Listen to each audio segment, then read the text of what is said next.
Hello, my name is Brenda Green, and I'd like to welcome you to Financial Literacy.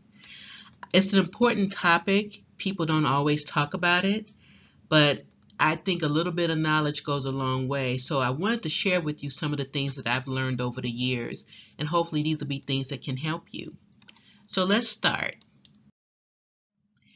What I want to cover today with you is a few things in terms of first, how to be more intentional about how you spend your money. Be more thoughtful about it. Look at the ways that you're spending it and if it's benefiting you. The second thing would be to understand where your money is going. If it's like a steady drip, drip faucet and you don't know where your money's being spent, how are you ever going to get a handle on it? And the next thing is to keep it real, meaning that I'm going to tell you realistically my experiences with money and what it means to me, and hopefully some of those things will resonate with you. So first thing, how did you learn about money? What's your earliest money memory? I can tell you as a child, my money memory was not having a lot of it, and our family finding different ways to try to get money into the household. My parents worked really, really hard, but we did without a lot of things. The main thing that we had was a roof over our heads, and we had plenty of food to eat, but not much else. So think about that, because your earliest money memories can trigger how you react to money now. If you're a saver, if you're a spender, all those things come into play. How did your family handle money? What did you observe? What did you see? Do you know the difference between a want and a need? Those are questions you need to be asking yourself every day. When you're going out shopping, are these the things that you're picking up because you just want it? Or is it something that you really need to survive? What type of saver are you? Are you a saver at all? Do you save a little bit when it's something that comes up or you get a windfall and you put that money in the bank? Or are you a steady saver? What type of spender are you? Do you spend your whole check until it's gone and then you're waiting for the next check to come in? Or do you not spend at all? Do you hold on to your money so tightly that you never enjoy anything out of life? Well, those are the things you want to think about too, because those things make you who you are. And if you're happy in your lifestyle with your money or not, those things come into play. So the first thing I thought about was a roadmap. What are the things that are really most important that you need to be looking at when you're thinking about your money? So the first thing on my roadmap is to estimate your retirement income needs. And people always say, oh, you need about 80% of your income when you retire. That may or may not be true. It depends on your lifestyle. If when you retire, you're going to be traveling all over the world, then you might need more money. If you're just going to take an occasional trip or maybe spend money on your grandkids, you may not need as much.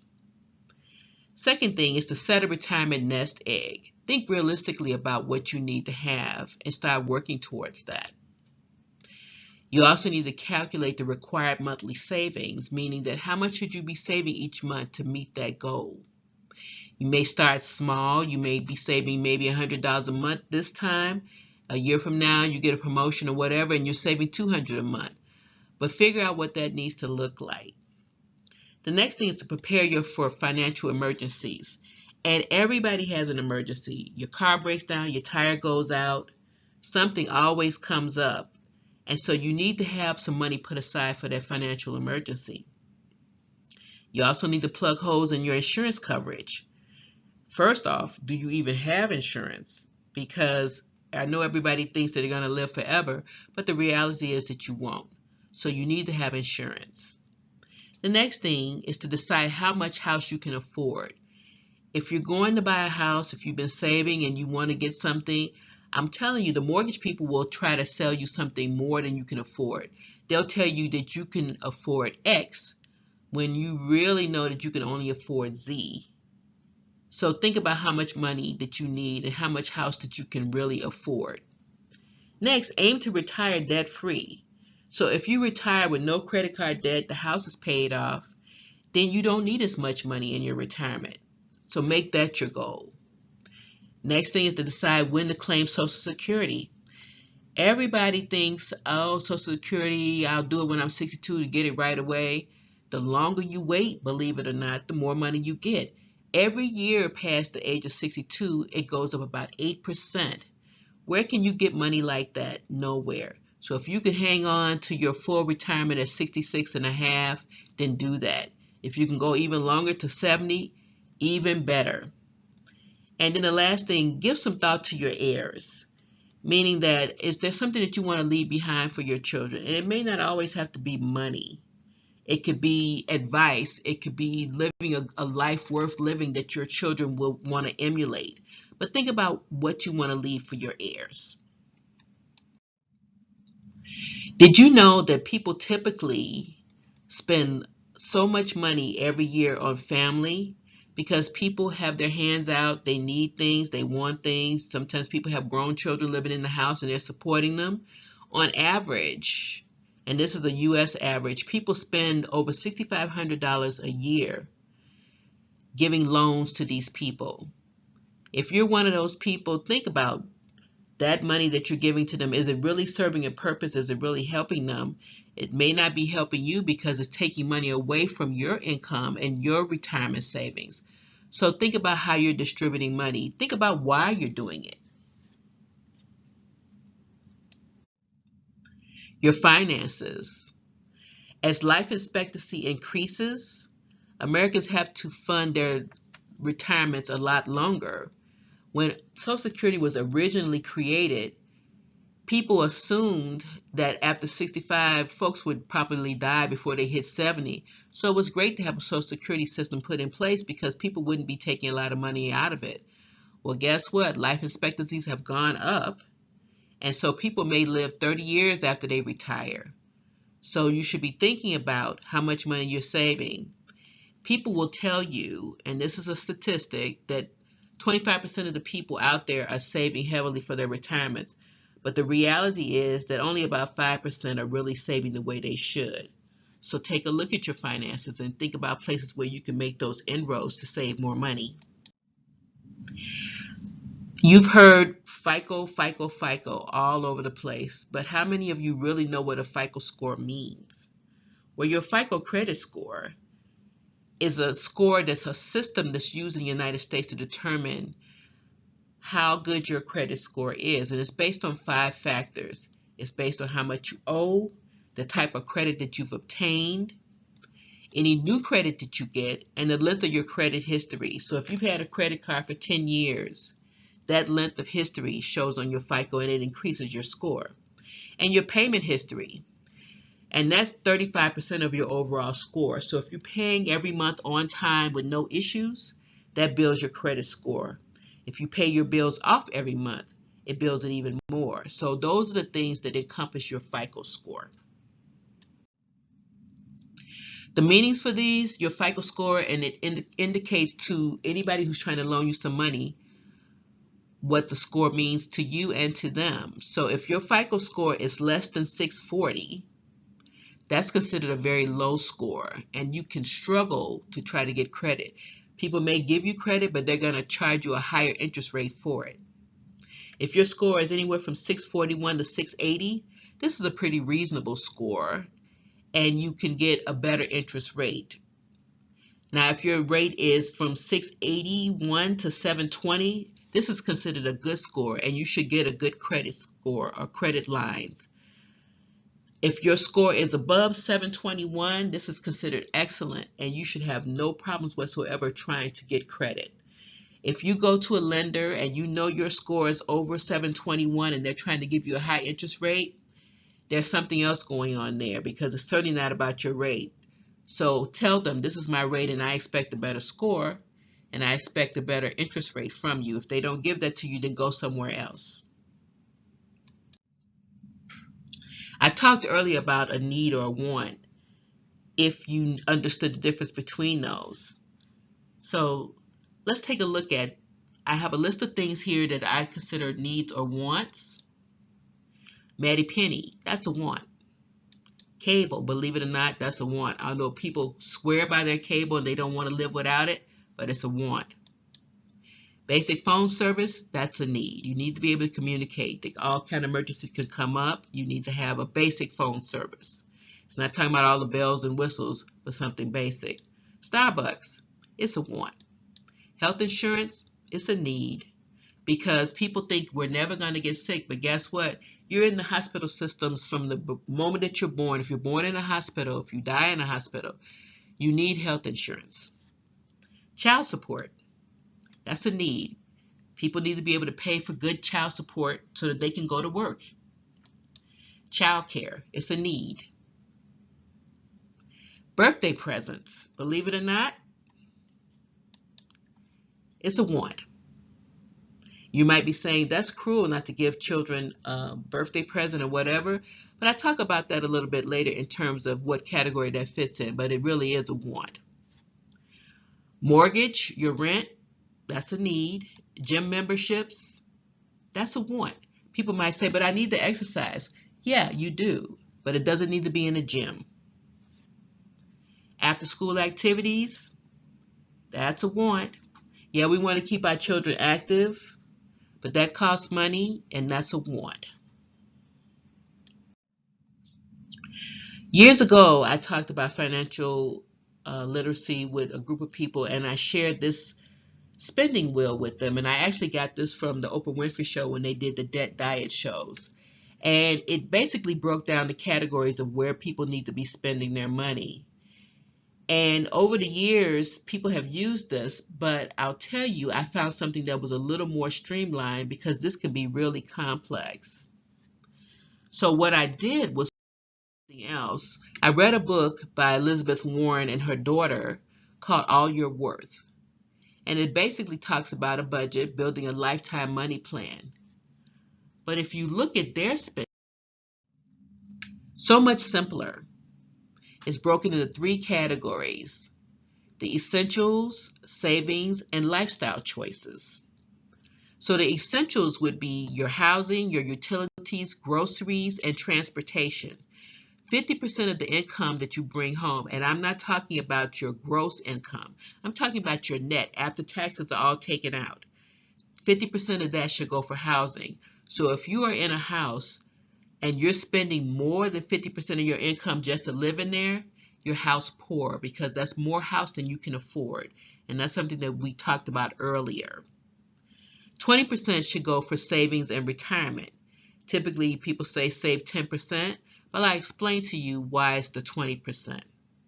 The next category is 30%, and that's lifestyle choices. And that's everything else that you would consider fun should go in that category. So when I mentioned about the wants in terms of the mani-pedi or going to Starbucks or the after school activities for your children, those will go in lifestyle choices in that 30%. So I'm not saying that you can't do those things, but that's where they would fit in. And if you want to spend your lifestyle choices on those kind of things or anything else that you think is as fun, that's fine, because that's what that 30% is for. The 20% for savings is certainly for savings for that emergency, savings for your retirement. But that saving is also, if you have credit card debt, then you're borrowing against your future. And guess what? That credit card payment comes out of your saving and retirement. So if you don't have credit card debt, then you can spend 20% of your income going to savings to build your resources higher and higher. But if you've got credit card debt, that comes in that category of the 20%, and you're borrowing against your future. So this book talks about making a budget. But again, if you use those categories, a budget doesn't have to be restrictive, because you can do the things that you want out of that 30% category. But these are the things that you need to think about when you're doing a budget. So your home, how much is your mortgage? Entertainment, because you need to be able to have some fun. It can be inexpensive fun, but some things to make your life happy. You need food. You need health care. You need transportation to get you from point A to point B. You need insurance. You need clothes. You need gifts, pet care, taxes, education, personal business. All of those things are a part of your budget. There may be other things that you put into your budget, and that's fine, but these are some of the things that I thought that were the basics. So once you think about your finances and you look at all of the different areas where you want to make some inroads, you want to create a goal to get there. So you want to put together your financial goals, and setting those goals is a process, and each one of us requires a few simple things to look at that. When you're making your goals, you want to identify the goal, set a deadline for achieving it, and be as specific as possible. If you've ever heard of SMART goals, specific, measurable, attainable, relatable, and time bound, meaning that it's very specific, you set that target, and this is when you hope to achieve it. You want to estimate the cost of the goal, either in terms of time and or money. You want to break down the total cost into monthly amounts that are required to meet your goal, and identify specific actions or tasks that you'll take to reach it. And you want to track your progress. It's no point of setting a goal and not looking at it for a year. So you want to track it. Creating a goal. Now, I have a little worksheet that I use for it, and it's pretty straightforward. So in using this, I set up, as an example, setting up an emergency fund. So my emergency fund, I want to create it. That's the goal. I want to do it in 18 months. I want to save $10,000. And if I save $556 a month, in 18 months, I'm going to have that. So the goal could be anything that you want it to be, but again, if you want to make it specific, like I'm showing here, these are the things that you want to map out. So maybe your emergency fund isn't 10,000, maybe it's 5,000, or maybe it's 2,000, or maybe it's even to have $500. Because I read a survey recently that said that majority of people in the United States don't even have $1,000 for an emergency. That is a very sad statement to make. But maybe that's where you want to start. Maybe you want to have $1,000 saved and keep it in your checking account so you never have an overdraft again, and it's there for any emergency that comes up. Then create that goal for that. Put that in this goal sheet and look at how long it'll take you. If you have to save $10 a month to get there, then do that. But you have to start. So create a goal for yourself. So I talked about keeping it real. So this is what I mean about keeping it real, and these are some beliefs that I have. So if you have a $500 emergency and you have to use a credit card or call a family member, then you have a bigger problem than that emergency. That tells me that you don't even have $500 in the bank to help yourself. $20,000 of term life insurance on family members. And what I mean by that is that you will have to pay to bury them, so it's a sound investment. We all have a relative who we know probably doesn't have any money put aside, who doesn't have any insurance. And when that person passes, because we're all going to go that way, everybody's pooling their money to try to put things together for them to have a proper burial. So get some term insurance. Term insurance is all you need, and it's extremely cheap. I don't encourage anybody to buy whole life insurance. Get the term insurance. Term insurance is usually the answer for protecting your family against early death and income replacement. If somebody is giving you advice about your retirement funds and selling you something at the same time, ask them what their financial incentives are and determine if their advice is really about you or are they just trying to make some money. Executing an advance directive, a will, or a living trust is a gift for your family, so don't be selfish. If you have a house and you don't have a will or a trust, you're doing a disservice to your family. I'll give you an example. Here in the state of Illinois, if you die and you have a home and your children expect to get that, if you didn't do a will, it's got to go to probate, which means a lawyer has to take it to a court to have a judge sign off on it, and it could take up to 9 months. So you can't sell that house for 9 months, but you have to keep the lights on, you have to pay the property taxes or everything else, or you'll lose that house. If you just have a will, still got to go to probate, and it could take 6 months. If you have a trust, the day you die, the trust can be signed over to the children, whoever you put in the trust name, and they get the house right away, and they can sell it right away. So that's why I say don't be selfish. Make it easy for your heirs to take care of those things. The next thing, drawing Social Security as soon as possible. If you're tired of working and you just can't be there any longer, Doesn't mean take your retirement early. Don't take Social Security too early because you do a disservice to yourself. The longer you let it sit in there, the longer you let it go to your full retirement age, the more money you're going to get. And my last belief, a goal without a plan is just a wish. So hopefully some of the things that I've talked about will be helpful to you and to give you some things to think about.